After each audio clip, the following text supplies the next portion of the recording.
Good afternoon. This is Allan Wernick. I'm a professor at the City University of New York. I teach at Baruch College, and I'm also the director of CUNY Citizenship Now. And I want to, it's my great pleasure to welcome you to today's webinar, especially given what we're reading in the news about possible increase in immigration enforcement, changes in our immigration laws.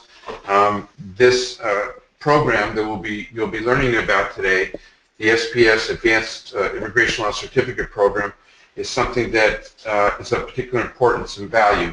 I want to just say for a minute what Citizenship Now is, the institution within CUNY that I direct. We provide free immigration law services. They are open to the public. There is no geographic or income requirement. All our services are 100% free, and you need not be part of CUNY to participate. We also have a very robust volunteer program. And if you want to learn more about immigration law beyond the SPS courses, that's a great place to volunteer. And finally, I want to say that I've been involved with this SPS Immigration Law Certificate Program since the very beginning, and I can tell you with great assurance and without doubt, there's no program anywhere in the country that will prepare you better to serve immigrant communities. And with that, let me tell you that on today's webinar, we're going to focus on a number of things, and so you're going to want to stay to the end. We're going to be talking about the unauthorized practice of law. What are some of the restrictions and issues? We're going to be talking about our program at SPS and what you can learn by participating. We'll also cover BIA accreditation, and at the end I will give you a brief update on some of my views on what's going on with immigration with the coming administration, and finally we'll end with the Q&A. We have some terrific speakers today, really outstanding. Starting will be Batya Schwartz Ehrens. She is, as you can see from the slide, she is an attorney who practices law with her own law firm, and she's also an adjunct professor in our program here at SPS. Kamil Mackler is one of the leading advocates for immigrants' rights in the New York City area. She's director of legal initiatives at the New York Immigration Coalition. And finally, you'll hear from Ben Anthony, who is an alumnus of our program here at SPS. So, Batya, if we could just get started, please. Hi. Yes. Thanks, Allan, for the introduction. Just to give you a little more background, I've been involved with this CUNY's program, the certificate program in immigration law, for many years. I actually started many years ago at the very beginning of my practice. I'm sorry, at the very beginning of my career in immigration law, I enrolled in these courses and I took all of them. I obtained my certificate. I was also a licensed attorney at the time, started out my career, and the information that I learned at the very beginning of the career really laid the foundation for the work that I do today. So I really believe in the program. I've also taught, I'm an adjunct professor at CUNY in the program. I've taught business immigration law, and as Allan said, I have my own practice specializing in family-based immigration, employment-based immigration, and we also handle pro bono removal cases for unaccompanied minors. So I'm going to give the broad introduction of unauthorized practice of law. This is an essential topic for anybody considering learning more about immigration law, participating in any way, as a lawyer, as a paralegal, as some friend or family member.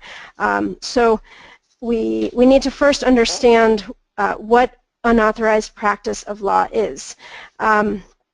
So unauthorized practice of law occurs when people who are not lawyers or organizations that are not licensed, don't employ licensed attorneys or accredited representatives to provide legal assistance or to applicants or petitioners in immigration matters.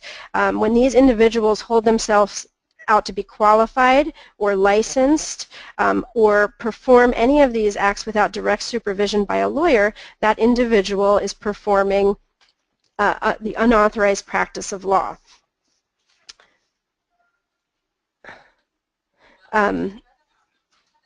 So in many cases, people call themselves immigration consultants. An immigration consultant is not permitted, and anyone providing immigration services under this term is actually prohibited in New York State and New York City. I'm going to be referencing a few times some specific laws or regulations relating to New York State or New York City, but you should know that across the country these are consistent. There are slightly different regulations, but basically unauthorized practice of law is not permitted in any state across the country. So you should refer to your own, if you have specific questions about the consequences or the specifics, you should refer to your own state or city legislation regarding that, but this is general information that will be applicable across the board. So the basics are that if you're an attorney, you're not permitted to prepare legal documents, give any type of advice, advertise your experience in immigration cases, or really do anything unless you're in, well, not do anything. I'll talk about what you can do later. But you can't act as an attorney and provide legal advice regarding immigration issues if you're not an attorney. And often foreign nationals are unaware that a non-lawyer is not authorized to practice immigration law. For example, in many countries, especially in South America or in Italy, the word notario means that somebody is a licensed attorney. In the United States, a notary is not the same as a licensed attorney. So if you have the authorization to be a notary, that's not the same. That doesn't give you the right, and there are consequences for both giving advice to you if you're working for an organization and you're giving advice under the auspices of being a notary. That also carries consequences. And we're also going to talk about the consequences to those that you're trying to help. So it's consequences for you personally, maybe for an attorney that you're working for if you're not being properly supervised, and of course to the foreign national who ultimately will suffer or may suffer the consequences of the unauthorized practice of law. Okay, if you are an attorney, you also are bound to these to regulations regarding unauthorized practice of law, and you may not lend your name or title to a non-lawyer who provides legal services without the lawyer's professional supervision. So if you walk into an office and there's a diploma up on the wall and there's no attorney around, but there's a bunch of paralegals or assistants who are meeting with the clients, telling them, doing the intake, selecting the forms, giving them advice, telling them, oh, you're in status, out of status, and they're basically doing all the intake screening, preparation of forms, sign here, but there's an attorney's name associated with this business, or there's a license on the wall. That does not mean that those individuals are being properly supervised, and that attorney it may actually, and probably will, be penalized for that, in addition to the person providing the advice. So many people, especially in community-based situations, even churches, have really good intentions, and they have family members or friends who are in really desperate situations, and they really have no intentions of committing fraud or misrepresenting or doing anything to harm anybody. They just know there's a need and they want to help their friend or relative or community member or church member, and they're there to volunteer and help. So you have to be careful. If that's you, you may actually harm more than help, and you may be innocent in your intention but actually be engaging in UPL. So in evaluating a situation to decide whether you may or may not assist and the extent to which you may assist, you should be thinking about the whole purpose behind unauthorized practice of law. The purpose and the idea is to protect the public from unauthorized legal representation, to ensure that the public receives legal services only from individuals who meet certain professional and moral standards and who are regulated by a government authority, and to promote the public's confidence in the legal system by protecting the reputation of the legal profession and of licensed practitioners. And this is so important because when you go to somebody who is going to be your friend, they're not going, they might really have good intentions, but they don't have a license that they have to maintain. An attorney, on the other hand, has an obligation not only just to you as a human being or to the client, the foreign national, but they also have an obligation to uphold legal ethics. And if they don't do that, if they violate any of these things, they may lose their license, their career, and we'll talk about other civil and criminal penalties. So there really is a higher standard that's expected of an attorney, and that standard is not just a status, it's really to protect those that that the attorney is authorized and expected to protect. So it's really, at the end of it all, it's about protecting and providing a higher standard and a higher expectation or duty of care to those foreign nationals that who are being helped. Okay, so who is authorized? Who is authorized to provide immigration legal services? First of all, only a licensed attorney. That means somebody who's licensed in any state of the United States. That does not mean somebody who's licensed to practice law in Brazil or in the Dominican Republic.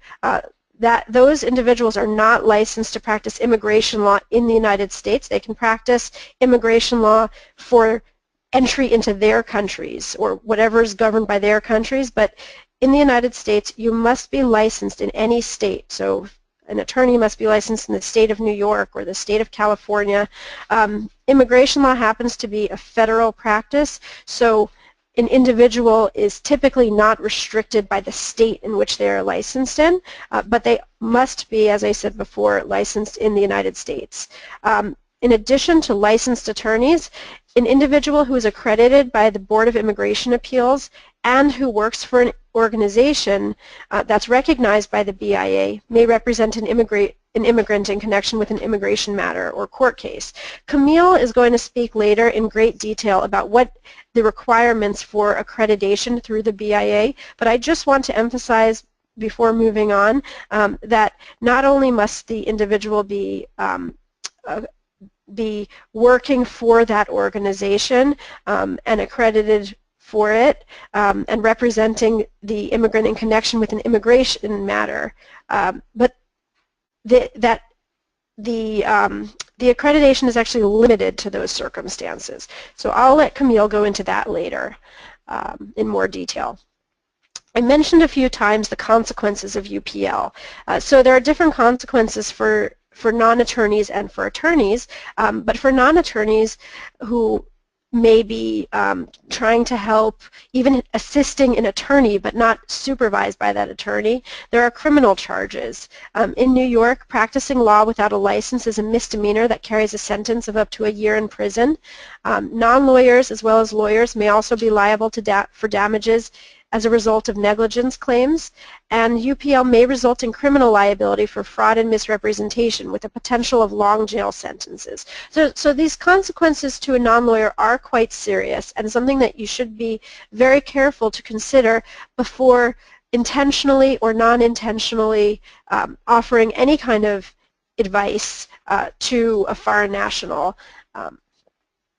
Okay, for attorneys, the consequences, as you may expect, are a little bit higher or more extreme. They're similar to non-attorneys. There's criminal liability for fraud and misrepresentation under state and federal law. For example, mail fraud, immigration fraud, larceny, conspiracy charges, all may be brought upon you, and they may result in prolonged jail sentences. There is also civil liability. In many cases, UPL is accompanied by negligence, resulting in damages to the represented party. There are other criminal, administrative, and civil charges, and there are disciplinary sanctions for violating the rules of professional conduct, which could even result in disbarment or losing one's license to practice law. These are real things that have happened to real attorneys. There have been some very newsworthy, unfortunate cases of attorneys practicing or encouraging or under the auspices of their law firms permitting the unauthorized practice of law. So it's very important for attorneys to guard their license and their ethical responsibilities carefully so that this doesn't happen, because it can be devastating to the foreign nationals and to one's own career and life.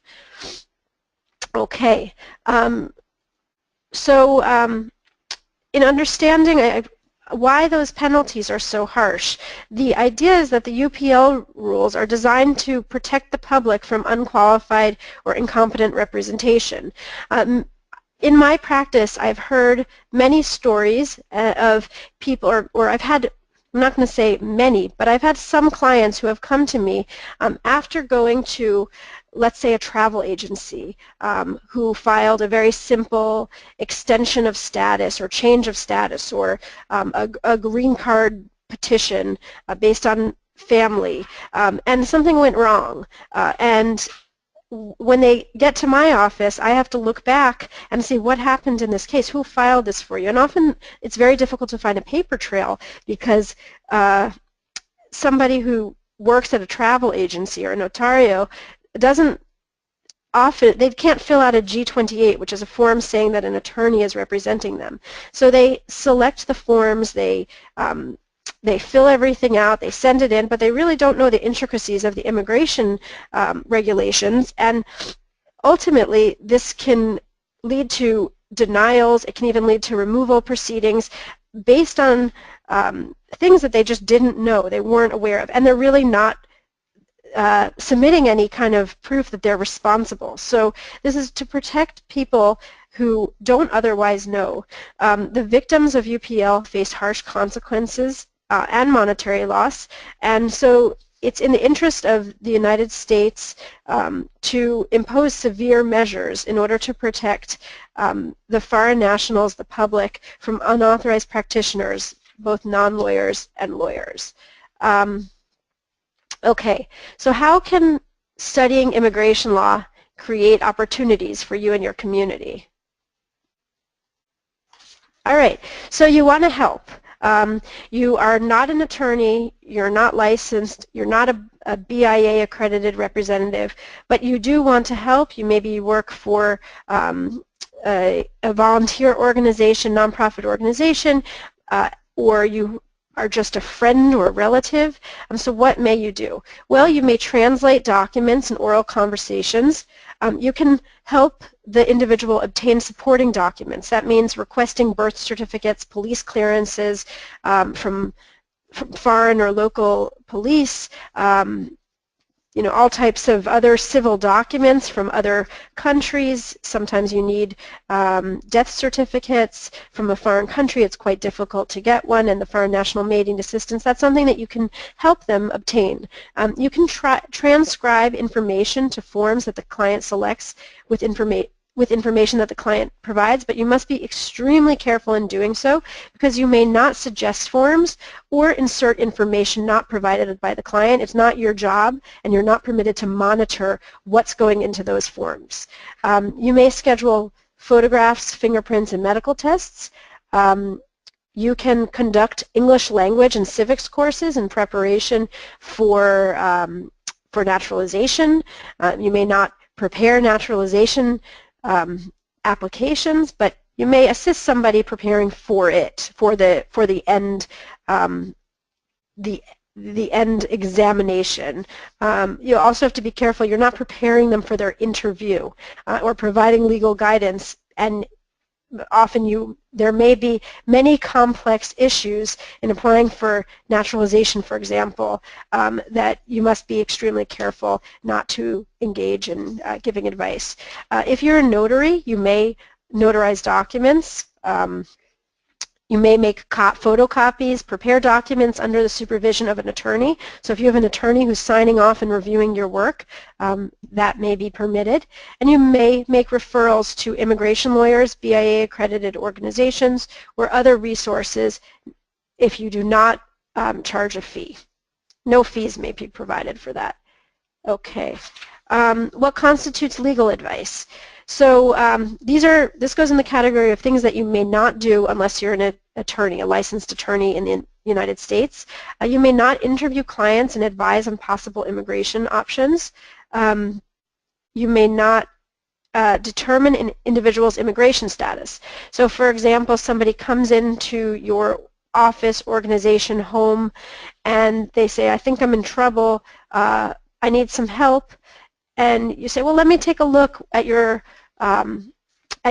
situation, and I'll let you know you're in status or you're out of status. Well, if you make a mistake, that may be a major issue, but even if you don't make a mistake, it's not permitted.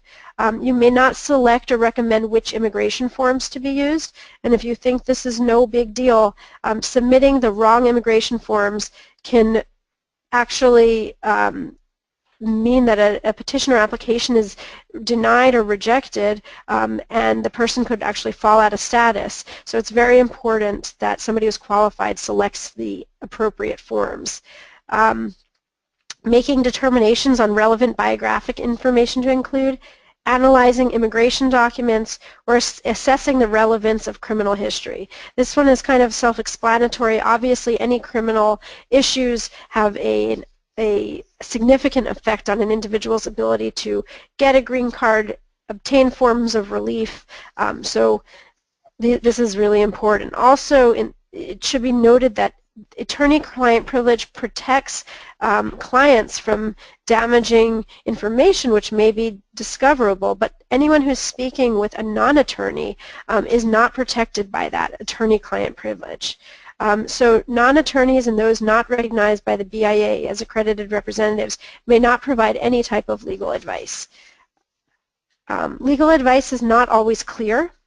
Determining legal status is a type of legal advice, and it's up to an attorney or an accredited representative to determine whether that individual entered the country illegally, and often the foreign national is not even aware of their status, so they should rely on real authorized legal advice to make that determination. I often have clients come into my office who they think that everything's okay, they're ready to file a green card, and then they find out from me that they have no basis for filing, and if they file, they could actually end up in removal proceedings. So the consequences, again, are what we're trying to really protect foreign nationals from. Providing information in forms is equally important, and providing an address may expose a foreign national to an increased risk of removal.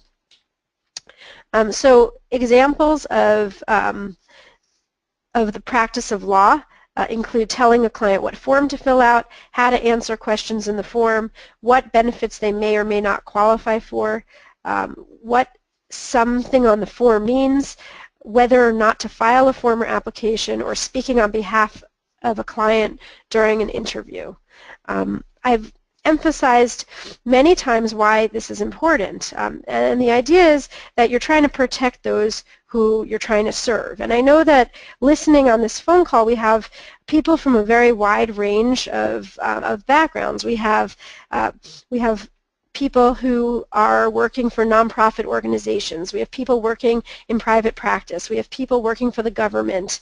We have people who are affiliated with religious organizations. We have attorneys. We have law students. We have paralegals. So that's a pretty broad range, and I hope that all of you are really listening in on this phone call because you want to help foreign nationals, protect them if they're entitled to protection, and to represent your own profession, whether it's a paralegal or a lawyer or a volunteer, so to represent yourself in the proper way so that you can best assist. There is a space in the community for everybody to provide assistance, whether it's translation assistance, whether it's actual legal representation.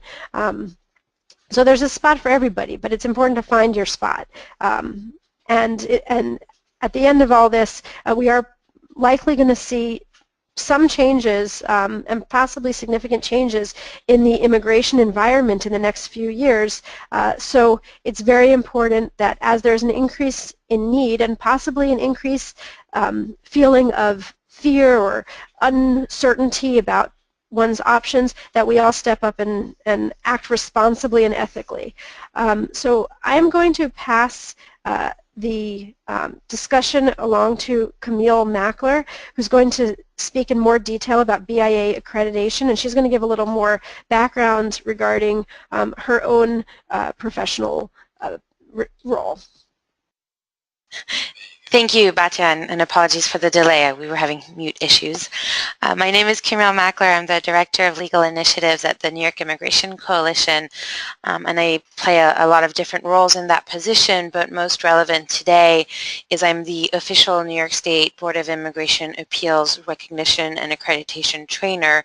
So myself and my organization are contracted by New York State to provide trainings for any nonprofit organizations within the state who are interested in applying for BIA recognition and accreditation.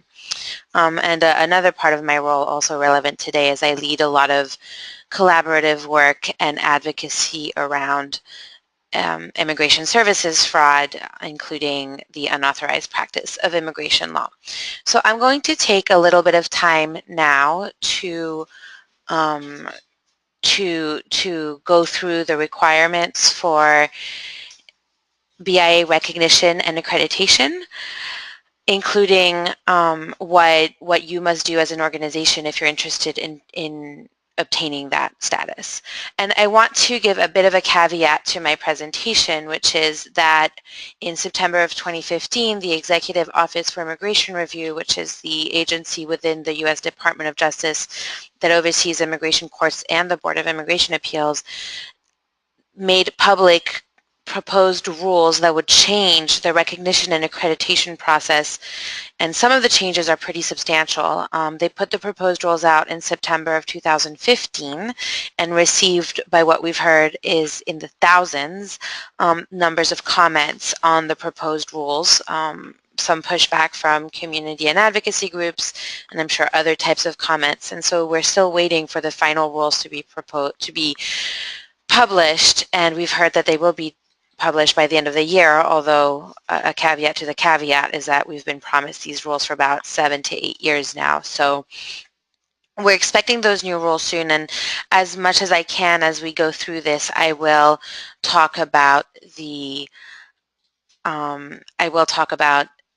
differences in the proposed rules and the current rules, but in the interest of going with what we have now and what we know now, I'll be going over the current rules more extensively. And the first and big difference that would occur under the new rules, and this is likely to be certain regardless of what comments they do incorporate into it, is that the recognition and accreditation process will be taken out of the Board of Immigration Appeals and put into the Office for Legal Access Programs, which is another part of the Executive Office for Immigration Review, but one that is more one whose mission is more aligned with the need to provide access to justice and access to counsel, which is what the recognition and accreditation process is all about. The recognition and accreditation process has been around for several decades now and is a mechanism by which the U.S. government, through the U.S. Department of Justice, acknowledges that that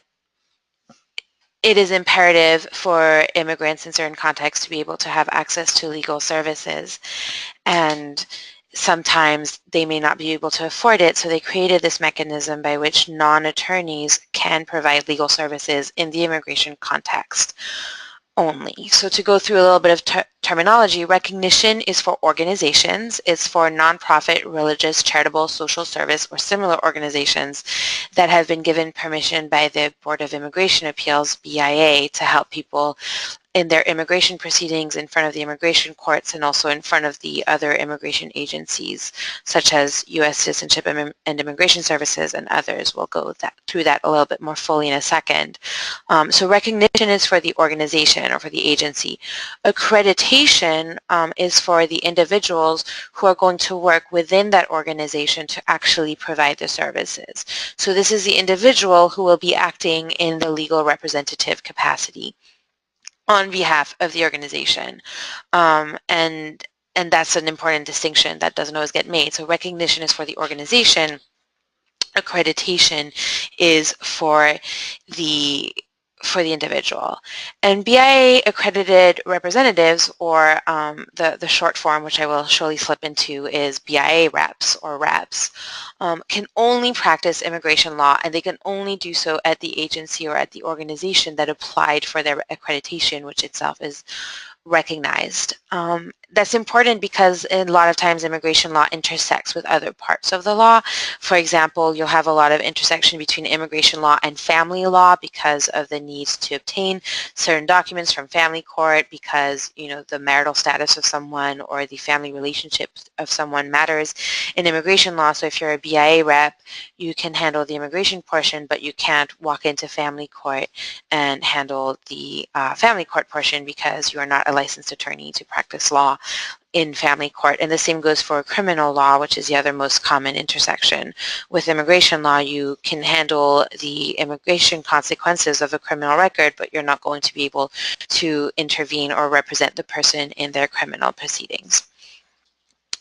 And it's also important to remember that an accredited representative can only do work for the agency, the recognized agency that accredited them, and I can't stress that enough.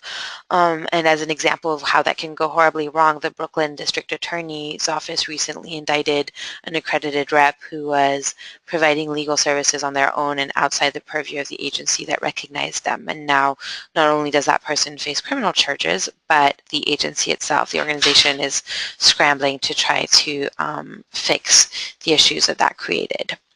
So how does an organization become recognized?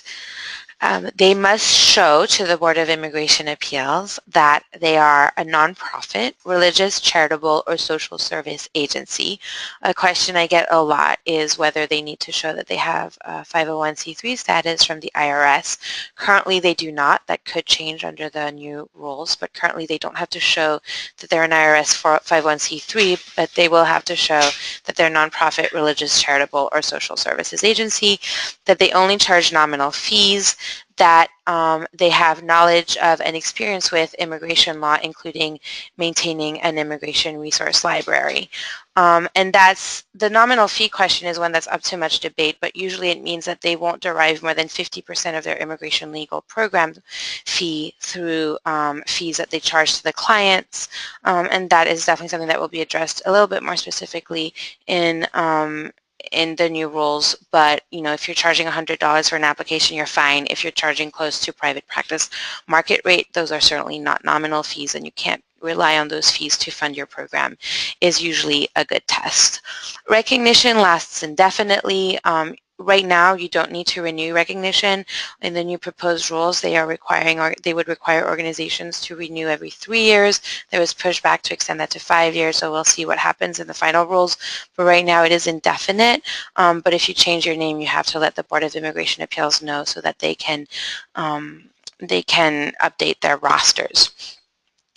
To be accredited, this is where the hard work really comes in.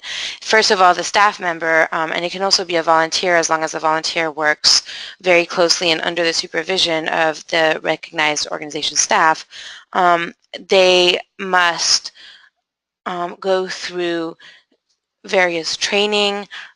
They must go through other requirements that we'll be addressing in a second, and they can apply for either partial or full accreditation, and that is going to depend on the level of training that they receive. So partial accreditation allows for practice before the Department of Homeland Security only, which means that they can go before USCIS at interviews, filling out forms, preparing forms, etc. And as well, they can represent the person in front of Immigration Customs Enforcement or Customs and Border Protection. Full accreditation is going to require additional training training, and it allows someone to actually appear in immigration court and before the Board of Immigration Appeals on removal cases. Accreditation lasts 3 years. It has to be renewed. Every 3 years you have to file at least 60 days ahead of time, and in order to be able to renew your accreditation, much like attorneys have to take continuing legal education credit courses, accredited reps must continue to take trainings to show that they stay current in their knowledge of immigration law. And again, very importantly, can't stress it enough, accreditation is specific to the agency, although a recent change has allowed staff to work at the different sites of the same agency, but they must still be working with the same agency. Accredited reps can supervise non-accredited staff, much the same way that immigration attorneys can supervise paralegals. Only the accredited rep can sign off on the notice to appear entering representation in a certain case, and only the accredited rep can actually appear in person on behalf of that person to authorities. To apply for accreditation, you have to show that you have experience and knowledge of immigration law. It has to be the agency that applies on behalf of the individual. The individual can't apply on their own, and they have to note in their application whether they're applying for full or partial accreditation.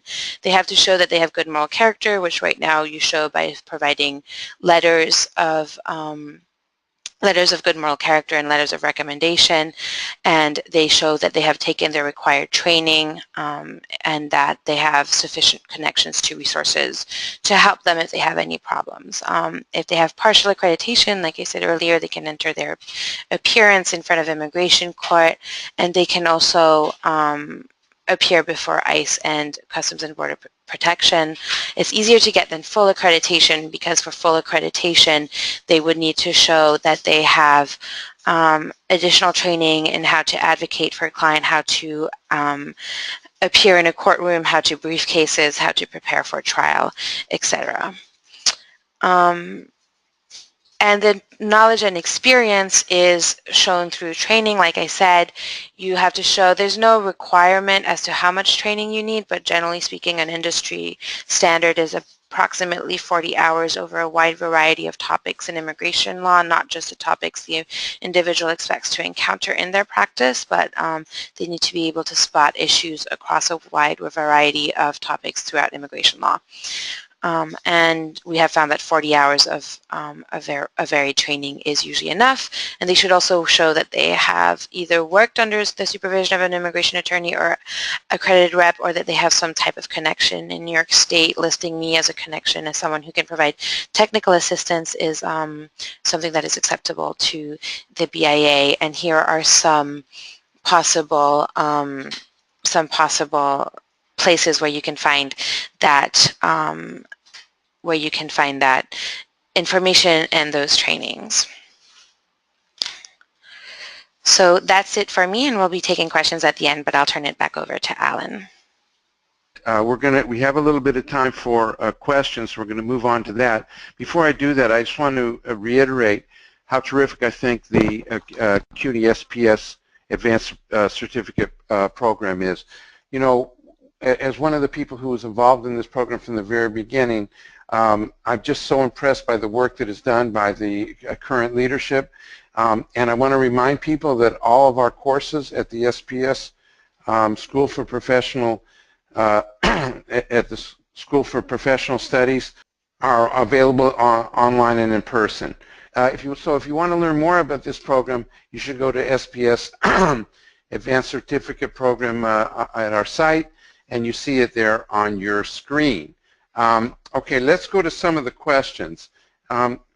One of our listeners asked about whether or not, let's say a person is a community activist. They want to help their community. They want to. They're not trying to make any money. They're just trying to help out people, and they give the person some advice, like if you want to become a U.S. citizen, these are the criteria. So if I could ask Batya, what do you think about that? Is that unauthorized practice, or is that something that we can excuse? I would say that anyone who's giving any kind of guidance to somebody who is not an attorney should consider that as legal advice. And when I say guidance, I mean that what we had discussed before, determining somebody's status, determining their options, determining what forms to use. The only thing that I would say that somebody should do in that case is possibly refer that individual to an organization that can assist, or to an attorney, or to a BIA accredited representative who's going to be working under the auspices of their permitted employment. So that would be the safest thing to do. You can help them get ready for their appointment, meaning gather the documents for their cases, or but you should not be providing guidance. Does that answer the question, Allan? Yes, I think. Yep, that was very good. Thank you so much. Our next question is about somebody who is an immigration officer, and they give their advice. They give advice all day long to people about whether they qualify for benefits or not. But this particular person has written in; they're not an attorney. Batya, I guess this is another one for you. Okay, this is a little trickier, and I know we do have some government employees on the phone. So I would say, first of all, I'm not sure how DHS trains you in terms of what you're permitted,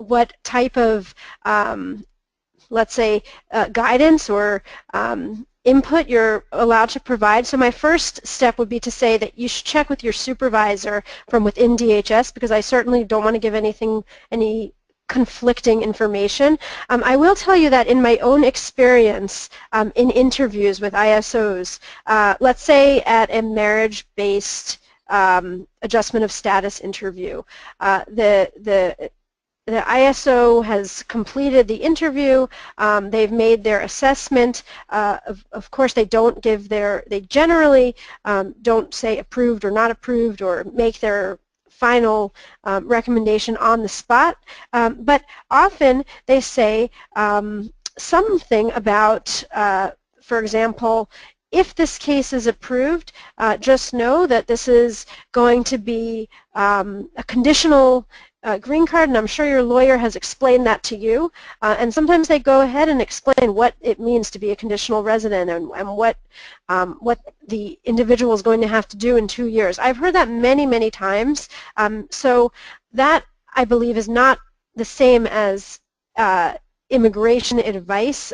And I'm basing that on the fact that so many different officers have given that same statement. They're not making any recommendations to the individual, but remember that if you're working for the government, you're representing the government, and as an attorney, you're representing the foreign national. So my responsibility is to represent the interests of the foreign national, whereas somebody who's working for DHS is representing the interests of the government, and is not responsible for necessarily defending or providing guidance to the foreign national sitting in their office.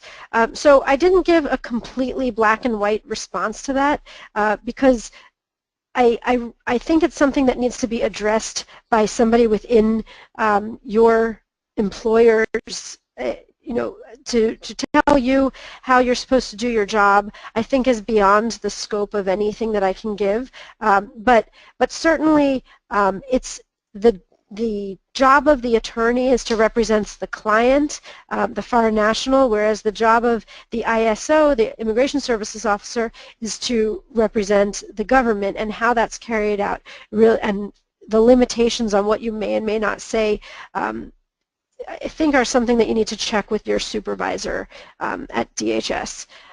So apologies if that's not 100% the answer that the definitive answer that you wanted to hear, but that's the best I can do for the moment. Thank you, Batya. And let me just add one other little perspective on that question. Any work that is done under the direction and supervision of an attorney, and for which that attorney takes responsibility, is not unauthorized practice of law. So, one could argue even that since all of you work under the auspices of attorneys in the Department of Justice and the Department of Homeland Security, I think you're pretty safe in giving legal advice. Because in fact, when you tell somebody what form to file, when you tell somebody whether they qualify for a particular benefit, then certainly you're giving legal advice. Now we're getting near the end of our time here, and I'm sorry that all of your questions were not answered. But I would like to just say a little bit, given what has happened in the last week with the election of Donald Trump to the presidency, what might be in store for us. First of all, nobody really knows. And what I would say most importantly is people should not panic. And I'm going to give you my opinion based on more than 40 years experience. Of course, I started when I was in elementary school, but more than 40, that was a joke, more than 40 years experience working in the field of immigration law. First of all, I think it's unlikely that there's going to be mass roundups and deportations of undocumented immigrants.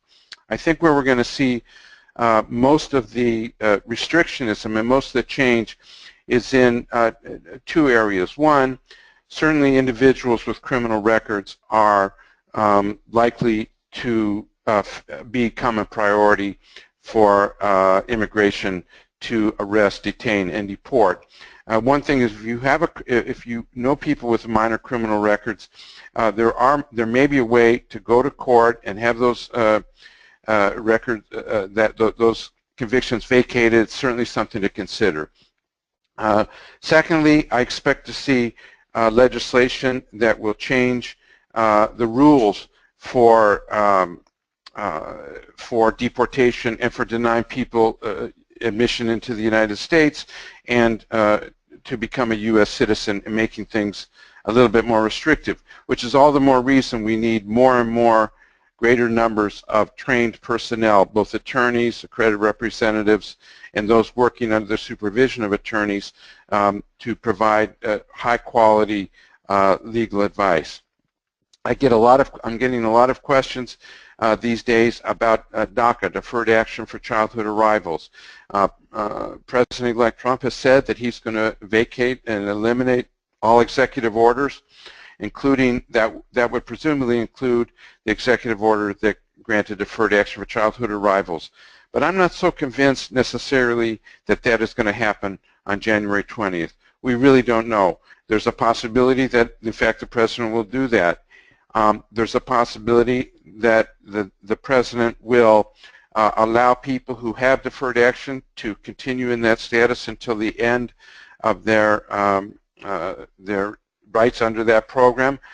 Or there's the possibility that the president can make the decision in the context of more restrictive adjudication policies and arrest, detention, and deportation policies to allow the program to continue. One really doesn't know. The one thing that's going to make a difference is what all of us do about it who care about immigrants, what we do to stand up for them and to defend their rights. So I think that we have a long way to go between now and January 20th and thereafter. And I think it's incumbent upon all of us to learn as much as we can, to follow the changes, and certainly if you have the time and the resources to participate in any of the training programs that have listed with the Immigrant Legal Resource Center, with NYIC, and especially with the CUNY School of Professional Studies, that we need your help. We need you out there. We need you working with us. And again, I'll remind you of the volunteer opportunities you have with CUNY Citizenship Now.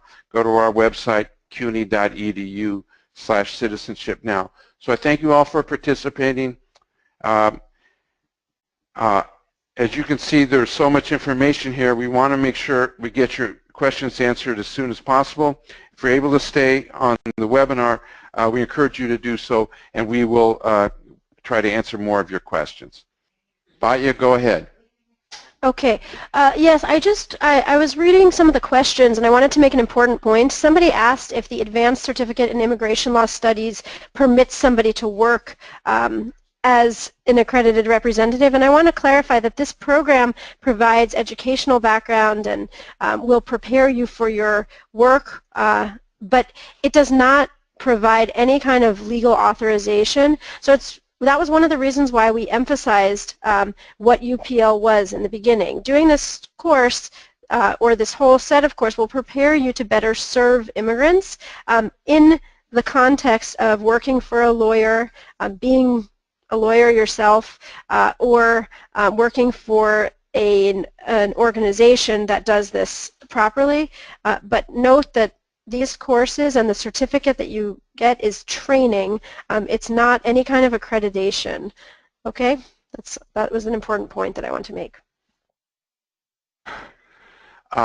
One of the questions was from somebody who teaches a course in immigration law and related issues, constitutional law, and since I'm a professor, I'm going to go ahead and answer it. And the question is there any UPL problem, unauthorized practice of law? And the answer is no. As long as you're not giving a particular advice about a particular case, you're free to provide information to your students, and that would be the same. For instance, let's say somebody is not an immigration lawyer but wants to do a blog.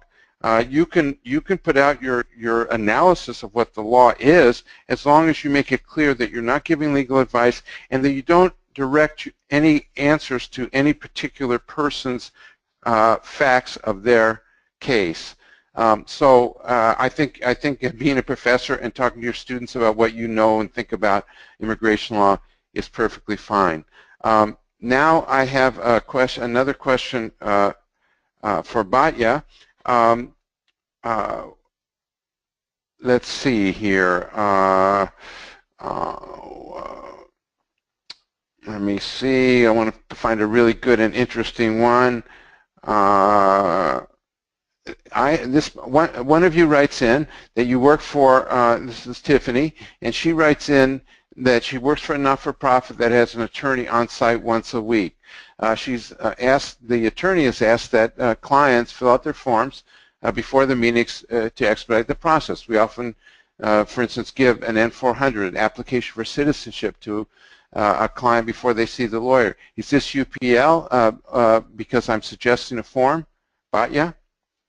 Okay, that actually sounds appropriate to me. An attorney is supervising your work. An attorney has requested that you have the individual complete or some kind of questionnaire or form for review, and at no point are you actually selecting those forms or filling them out independently of the attorney's work. So even though the attorney may not be there every single day, I'm assuming that the attorney is still responsible for every single case and still reviews every single case and signs off on every single case. So if the attorney is not reviewing or participating, overseeing, supervising, that's a different story, but it sounds like in this case the attorney may not physically be present every day but is fully supervising your all of your work. Batya, thank you so much. Before I get to the last question, let me say that all of you will be receiving the PowerPoint and a link to this recording, so that you'll be getting a link to this recording, so you'll be able to review it again. So if you miss something, you want to go over something again, please don't be concerned. And the final question is from an individual who is admitted as an attorney in the Dominican Republic and wants to know that can he be accredited as an individual to provide legal services. And the answer to that is no. As was explained, in order to give legal advice under the Accreditation Recognition Program, an individual must be working for a not-for-profit recognized agency and must be accredited to provide legal advice through that agency. I would make one point, because we have many foreign educated lawyers who work with CUNY citizenship now. Sometimes if you can enter into an LLM program, that's a postgraduate legal program, and many of them do accept and recognize foreign legal education. And if you graduate from that LLM program, that Masters of Law program, that post law school program, then you qualify to take the bar and you can be admitted as an attorney. So I want to thank all our speakers. I want to give special thanks to our friends at SPS for all the great work they've done, and we look forward to seeing you at SPS and volunteering for CUNY Citizenship Now. Thanks so much. Thank you, guys.